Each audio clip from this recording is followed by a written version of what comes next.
स्वागत है आपका एक और महत्वपूर्ण क्लास में। यदि आप हिंदी साहित्य से UP TGT, PGT, NET, BPSC, GDC, GRC, KBS, NBS, LT इन परीक्षाओं की तैयारी कर रहे हैं तो ये क्लास आपके लिए बहुत महत्वपूर्ण है। यदि आप हमारे चैनल हिंदी गुरुकुल एकेडमी पर नए हैं तो आप चैनल को सब्सक्राइब कर लें, और यदि आपने सब्सक्राइब किया है तो आप वीडियो को लाइक ज़रूर करें। तो आज हम एक नई सीरीज शुरू कर रहे हैं, और अब जो है आपको वीडियो जो मिलेगी वो आपको अध्यायवार मिलेगी, और हम आज की वीडियो की शुरुआत जो है आदिकाल से शुरू कर रहे हैं। तो आदिकाल के महत्वपूर्ण प्रश्नों की श्रृंखला चलेगी, और कई श्रृंखलाओं में जो है आपको ये प्रश्न मिलेंगे, और इसी तरह से जो है हम आदिकाल, फिर भक्तिकाल, रीतिकाल, आधुनिक काल के प्रश्नों की वीडियो जो है आपको देते रहेंगे। तो मुझे उम्मीद है कि आपको मेरा ये प्रयास पसंद आएगा। आपको अगर अच्छा लगेगा तो आप चैनल को सब्सक्राइब जरूर करिएगा। तो चलिए शुरू करते हैं आज की महत्वपूर्ण क्लास। पहला सवाल करें कि हिंदी साहित्य की दीर्घकालीन गाथा को सूत्रबद्ध रूप से स्पष्ट करने का सर्वप्रथम प्रयास किसने किया। पहले वाले सवाल का उत्तर आपको देना है। ए गारसा दत्तासी, बी कमरुद्दीन, सी डॉक्टर ग्रेयरसन, और डी कह रहा है कि रामचंद्र शुक्ल। तो हिंदी साहित्य की दीर्घकालीन गाथा को सूत्रबद्ध रूप से स्पष्ट करने का सबसे पहला प्रयास जो है वो गारसा दत्तासी ने किया था। तो विकल्प ए जो है उत्तर आपके पहले सवाल का सही हो जाएगा। सवाल नंबर दूसरा कह रहे कि गारसा दत्तासी के ग्रंथ का नाम क्या है। तो आपको तासी के ग्रंथ का नाम बताना है। ए कह रहे the modern vernacular literature of Hindustan, B कह रहे इस्तवार दलाल लिटरेचर हिंदुस्तानी, सी कह कि तज़किरा यशवरा हिंदी, और डी कह कि हिंदुई साहित्य का इतिहास। तो तासी के इतिहास ग्रंथ का नाम बताना है। तो तासी के इतिहास ग्रंथ का नाम इस्तवार दला लिटरेचर हिंदुई या हिंदुस्तानी है। विकल्प बी उत्तर जो है इसका सही हो जाएगा। अब आते हैं सवाल नंबर तीसरा। कह रहा है कि इस्तवार दलाल लिटरेचर हिंदुई या हिंदुस्तानी ग्रंथ किस भाषा में लिखा गया। तो आपको इस ग्रंथ की भाषा के बारे में बताना है। ए कह हिंदी, बी अंग्रेजी, सी फ्रेंच, और डी उर्दू। तो तासी का ग्रंथ इस्तवार दलाल लिटरेचर हिंदुई हिंदुस्तानी यह जो है वो फ्रेंच भाषा में लिखा गया था। तो विकल्प सी जो है इसका उत्तर सही हो जाएगा। सवाल नंबर चौथा कह रहे कि निम्नलिखित में से किस ग्रंथ को अंग्रेजी में उर्दू कवियों का इतिहास और उर्दू में हिंदी शायरी का तज़किरा कहा गया है। ए इस्तवार दला literature Hindui Hindustani, B the modern vernacular literature of Hindustan, C तज़किरा यशवरा हिंदी, और डी हिंदुई साहित्य का इतिहास। तो चौथे प्रश्न का उत्तर आपको बताना है कि इसका सही उत्तर क्या होगा। तो इसका सही उत्तर आपका विकल्प सी हो जाएगा, तज़किरा यशवरा हिंदी, और इसके लेखक मौलवी कमरुद्दीन हैं। अब आते हैं सवाल नंबर पाँचवा करें कि हिंदी साहित्य इतिहास की नींव का पत्थर किसे माना गया है। पांचवें सवाल का उत्तर देना है कि हिंदी साहित्य इतिहास की नींव का पत्थर किसे माना गया है। A the modern vernacular literature of Hindustan, B इस्तवार दलाल लिटरेचर हिंदुई हिंदुस्तानी, सी शिव सिंह सरोज, और डी मिश्र बंधु। तो पांचवें प्रश्न का उत्तर आपको बताना है कि इसका सही उत्तर क्या होगा। तो इसका सही उत्तर हो जाएगा the modern vernacular literature of Hindustan. विकल्प ए जो है वो आपका उत्तर क्या होगा, वो सही हो जाएगा। आते हैं सवाल नंबर छठवां करें कि हिंदी साहित्य का प्रथम इतिहास ग्रंथ माना गया है। आपको बताना है कि हिंदी साहित्य का प्रथम इतिहास ग्रंथ माना गया है। ए इस्तवार दला literature Hindui Hindustani, Garcin de Tassy, B the modern vernacular literature of Hindustan, Grierson, C Hindi साहित्य का इतिहास आचार्य शुक्ल, और शिव सिंह सरोज, शिव सिंह सेंगर। तो आपको था ना कि हिंदी साहित्य का प्रथम इतिहास ग्रंथ जो है वो किसे माना गया है।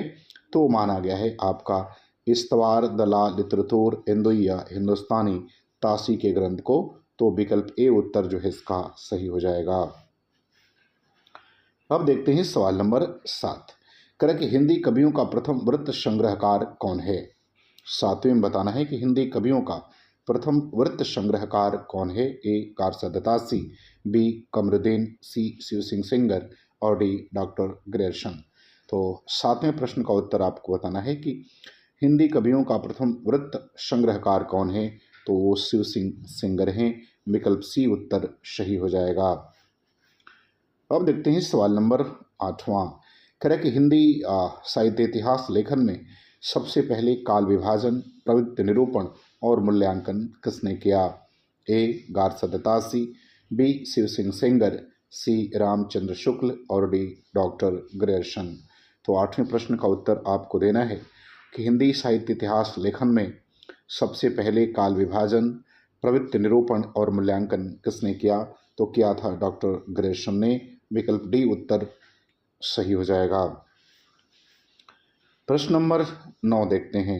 कह रहे कि एशियाटिक सोसाइटी ऑफ बंगाल की पत्रिका के विशेषांक में किस ग्रंथ का प्रकाशन हुआ था? ए डॉक्टर ग्रेयर्सन कृत modern vernacular literature of Hindustan, B Acharya Shukla कृत हिंदी साहित्य का इतिहास, सी करे डॉक्टर गणपत चंद्र गुप्त कृत हिंदी साहित्य का वैज्ञानिक इतिहास और डी करे कि डॉक्टर राम कुमार वर्मा कृत हिंदी साहित्य का आलोचनात्मक इतिहास। तो 9वें प्रश्न में आपको ये बताना है कि एशियाटिक सोसाइटी बंगाल की पत्रिका के विशेषांक के रूप में किस ग्रंथ का प्रकाशन हुआ था? तो हुआ था ग्रेयर्सन की पुस्तक का, जिसका नाम modern vernacular literature of Hindustan था। चलिए बात करते हैं सवाल नंबर 10 में कह रहे हैं कि the modern vernacular literature of Hindustan को हिंदी का प्रथम साहित्य इतिहास ग्रंथ किसने माना है?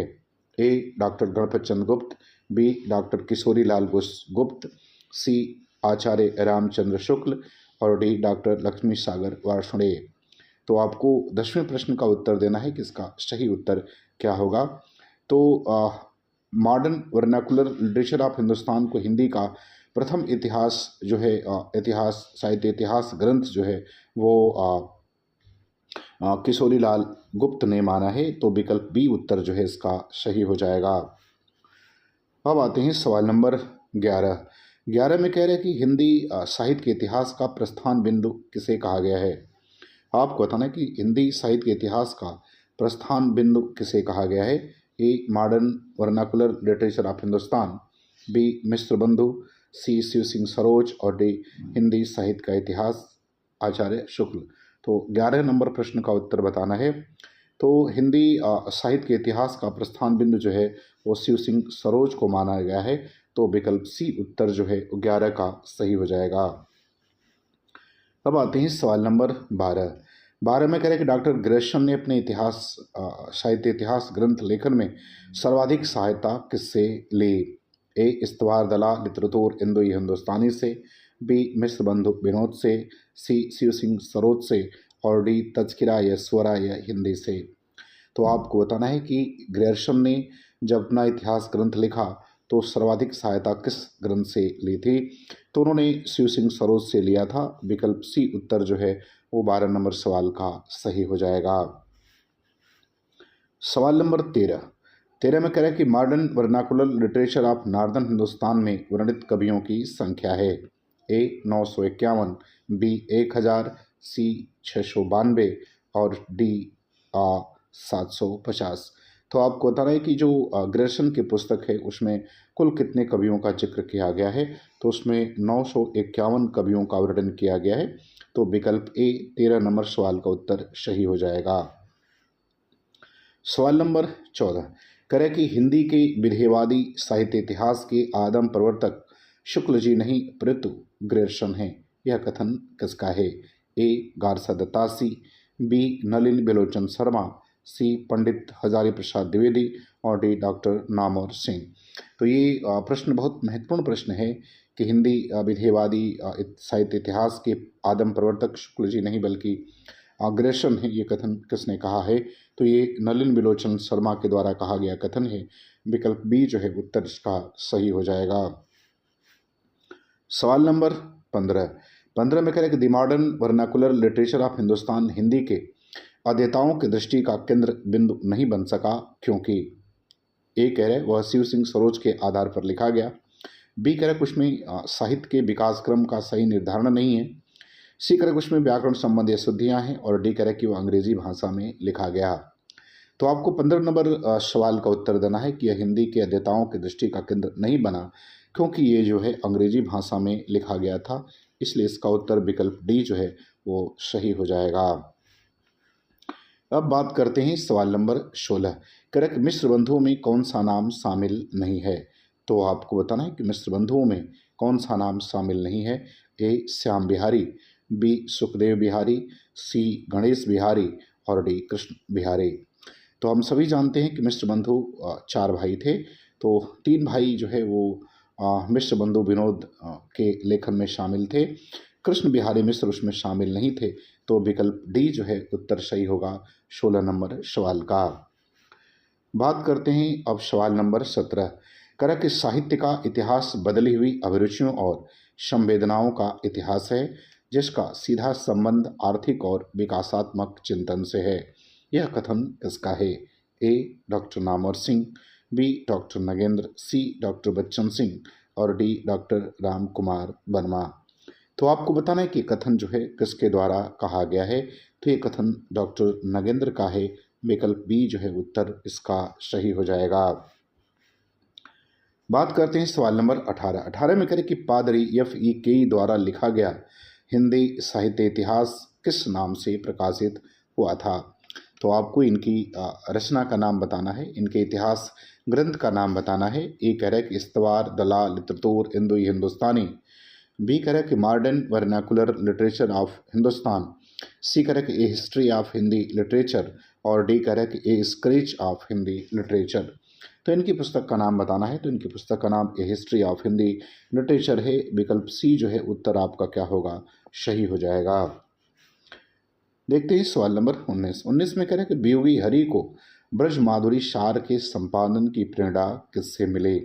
ए पंडित राधाचरण गोस्वामी, बी परमानंद दास, सी चीत स्वामी और डी सूरदास। तो 19 नंबर प्रश्न का उत्तर देना है कि वियोगी हरि को ब्रज माधुरी सार के संपादन की प्रेरणा वो किससे मिली? तो वो मिली थी पंडित राधाचरण गोस्वामी से। विकल्प ए उत्तर जो है आपका सही होगा। सवाल नंबर 20 देखते हैं। कह रहा है कि आचार्य शुक्ल का साहित्य इतिहास ग्रंथ हिंदी शब्द सागर की भूमिका के रूप में किस नाम से प्रकाशित हुआ था? ए हिंदी शब्द सागर की प्रस्तावना, बी हिंदी साहित्य का विकास, सी हिंदी साहित्य और चित्रवृत्ति का विकास और डी कह रहा है कि हिंदी साहित्य का समीक्षात्मक इतिहास। तो आपको बताना है कि शुक्ल जी का जो इतिहास ग्रंथ है हिंदी शब्द सागर की भूमिका के रूप में किस नाम से प्रकाशित हुआ था? तो हुआ था हिंदी साहित्य का विकास। विकल्प बी उत्तर जो है वो 20वें प्रश्न का सही हो जाएगा। बात सवाल नंबर 21। 21 में करें कि इतिहास केवल घटनाओं का संकलन मात्र नहीं है, अपितु घटनाओं के पीछे कार्य कारण की श्रृंखला विद्यमान होती है। इसी कार्य कारण श्रृंखला को खोजने का नाम इतिहास है। ये परिभाषा किसकी है? ए आचार्य रामचंद्र शुक्ल, बी हजारी प्रसाद द्विवेदी, सी हीगल और डी मानतेन। तो आपको बताना है कि किस इतिहासकार ने इस परिभाषा को दिया है। तो ये हीगल की परिभाषा है। विकल्प सी जो है वो सवाल नंबर 21 का उत्तर सही हो जाएगा। बात करते हैं सवाल नंबर 22। 22 में कह रहा है कि हिंदी साहित्य का सर्वाधिक व्यवस्थित और लोकप्रिय इतिहास ग्रंथ है। ए हिंदी साहित्य का आलोचनात्मक इतिहास राम कुमार वर्मा है, ये राम कुमार वर्मा है। बी हिंदी साहित्य का इतिहास आचार्य शुक्ल, सी हिंदी भाषा और साहित्य का विकास हरिऔध और डी हिंदी साहित्य का इतिहास आधा इतिहास सुमन राज है। तो सर्वाधिक व्यवस्थित और लोकप्रिय इतिहास पूछा है। तो इसका उत्तर जो है वो विकल्प बी सही हो जाएगा। हिंदी साहित्य का इतिहास आचार्य रामचंद्र शुक्ल का। अब सवाल नंबर 23 देखते हैं। 23 में कह रहा है कि हिंदी साहित्य इतिहास लेखन में आचार्य शुक्ल का प्रथम क्रांतिकारी कदम था। ए अभ्रंश साहित्य को हिंदी साहित्य से अलग मानकर उसे पूर्व पीठिका के रूप में प्रस्तुत करना। बी कह रहा है कि प्रवृत्ति विशेष के अनुरूप नामकरण का प्रयास करना। सी कह रहा है कि आदिकाल को वीरगाथा काल नाम देना और डी कह रहा है कि ग्रंथों की प्रसिद्धि को महत्व देना। तो आपको ये बताना है कि शुक्ल जी ने जो इतिहास ग्रंथ लिखा उसमें जो लेखन में उनके शुक्ल जी के लेखन का प्रथम क्रांतिकारी कदम क्या रहा? तो ये रहा कि अभ्रंश साहित्य को उन्होंने हिंदी साहित्य से अलग मान करके पूर्व पीठिका के रूप में प्रस्तुत किया। तो विकल्प ए उत्तर जो है वो 23 नंबर प्रश्न का सही हो जाएगा। सवाल नंबर 24 में कह रहे हैं कि आचार्य रामचंद्र शुक्ल के अनुसार किसकी रचनाएं साहित्यिक कोटि की नहीं है? ए भट्ट, केदार और नरपतनाल की। हाँ, बी कह रहा है कि सिद्धों और योगों की रचनाएं। सी कह रहा है कि जगनी की और चंद्रबरदाई की रचनाएं। और डी कह रहा है कि विद्यापति और खुसरो की रचनाएं। तो 24 वाले प्रश्न का उत्तर आपको बताना है कि शुक्ल जी की रचनाएं जो हैं, शुक्ल जी ने किसकी रचनाओं को साहित्यिक कोटि में नहीं माना है, तो उन्होंने सिद्धों और योगी की रचनाओं को जो है वो साहित्यिक कोटि में नहीं माना है। तो विकल्प बी उत्तर जो है वो सही हो जाएगा। अब बात करते हैं सवाल नंबर 25 में कह रहे हैं कि हिंदी साहित्य का वह प्रमुख ग्रंथ जो अभी तक अधूरा है। तो इस प्रश्न का उत्तर आपको बताना है। ए करें हिंदी साहित्य का आधा इतिहास, बी करें कि हिंदी साहित्य का दूसरा इतिहास, सी करें कि हिंदी साहित्य का समीक्षात्मक इतिहास, और डी करें कि हिंदी साहित्य का आलोचनात्मक इतिहास। तो आपको बताना कि इसमें से कौन सा ग्रंथ है जो अभी तक अधूरा है। तो वो ग्रंथ आपका विकल्प डी सही हो जाएगा। हिंदी साहित्य का आलोचनात्मक इतिहास डॉक्टर राम कुमार वर्मा का, ये अभी तक क्या है, अधूरा है। तो 25 का विकल्प डी जो है वो सही हो जाएगा। सवाल नंबर 26 में कह रहे हैं कि हिंदी साहित्य के इतिहास को आलोचनात्मक ढंग से समझाने का श्रेय किसे है। ए पद्मलाल पुन्नालाल बख्शी, बी राम नरेश त्रिपाठी, सी वियोगी हरि, और डी बाबू श्याम सुंदर दास। तो 26वें प्रश्न का उत्तर आपको देना है कि हिंदी साहित्य के इतिहास को आलोचनात्मक ढंग से समझाने का श्रेय वो पद्मलाल पुन्नालाल बख्शी को जाता है। तो विकल्प ए उत्तर जो है वो 26 प्रश्न का सही हो जाएगा। बात करते हैं सवाल नंबर 27 में कह रहे कि हिंदी साहित्य इतिहास की रूपरेखा से युक्त हिंदी के मुसलमान कवि नामक पुस्तक के लेखक कौन हैं। ए मिश्र बंधु, बी शिव सिंह सेंगर, सी गंगा प्रसाद सिंह, और डी हजारी प्रसाद द्विवेदी। तो आपको हिंदी के मुसलमान कवि नामक पुस्तक के लेखक का नाम बताना है। तो वो नाम है गंगा प्रसाद सिंह का। तो विकल्प सी उत्तर जो है वो 27वें प्रश्न का सही हो जाएगा। बात करते हैं सवाल नंबर 28 में करें कि किस साहित्य ऐतिहासिक ग्रंथ को आधुनिक साहित्य संपत्ति का बीजक कहा जाता है। 28 नंबर प्रश्न का उत्तर देना है। ए करें हिंदी का संक्षिप्त इतिहास राम नरेश त्रिपाठी, बी करें कि आधुनिक हिंदी साहित्य का विकास श्री कृष्ण लाल, और सी करें कि हिंदी साहित्य और संवेदना का विकास डॉक्टर रामस्वरूप चतुर्वेदी, और डी करें कि हिंदी पुस्तक साहित्य माता प्रसाद गुप्त। तो आपको ये बताना है कि किस साहित्य ऐतिहासिक ग्रंथ को आधुनिक साहित्य संपत्ति का बीजक माना जाता है। तो माना जाता है हिंदी पुस्तक साहित्य माता प्रसाद गुप्त की पुस्तक को। तो विकल्प डी जो है वो 28वें प्रश्न का उत्तर सही हो जाएगा। अब बात करते हैं सवाल नंबर 29 में कह रहा है कि निम्नलिखित में से किसने अपने इतिहास ग्रंथ में साहित्य के विकास के साथ साथ संवेदना के विकास को रेखांकित किया है। ए रामस्वरूप चतुर्वेदी, बी वासुदेव सिंह, सी राहुल सांकृत्यायन, और डी गणपत चंद्र गुप्त। तो 29वें प्रश्न का उत्तर आपको बताना है कि इसका सही उत्तर क्या होगा। तो इसका सही उत्तर हो जाएगा डॉक्टर रामस्वरूप चतुर्वेदी, विकल्प ए। बात करते हैं सवाल नंबर 30 में कह रहा है कि हिंदी साहित्य के इतिहास में काल विभाजन का सर्वप्रथम प्रयास किसने किया। ए कारसा दत्तासी, बी ग्रेरसन, सी आचार्य रामचंद्र शुक्ल, और डी मिश्र बंधु। तो आपको बताना है कि काल विभाजन का सबसे पहले प्रयास हिंदी साहित्य इतिहास लेखन में किसने किया था। तो वो किया था आपके डॉक्टर ग्रेरसन ने। तो विकल्प बी उत्तर जो है वो सही हो जाएगा। तो मुझे उम्मीद है कि वीडियो आपको पसंद आएगी और ये सीरीज चलती रहेगी और आदिकाल से संबंधित महत्वपूर्ण प्रश्नों की वीडियो आपको मिलती रहेगी। पूरा वीडियो देखने के लिए आपका बहुत बहुत धन्यवाद।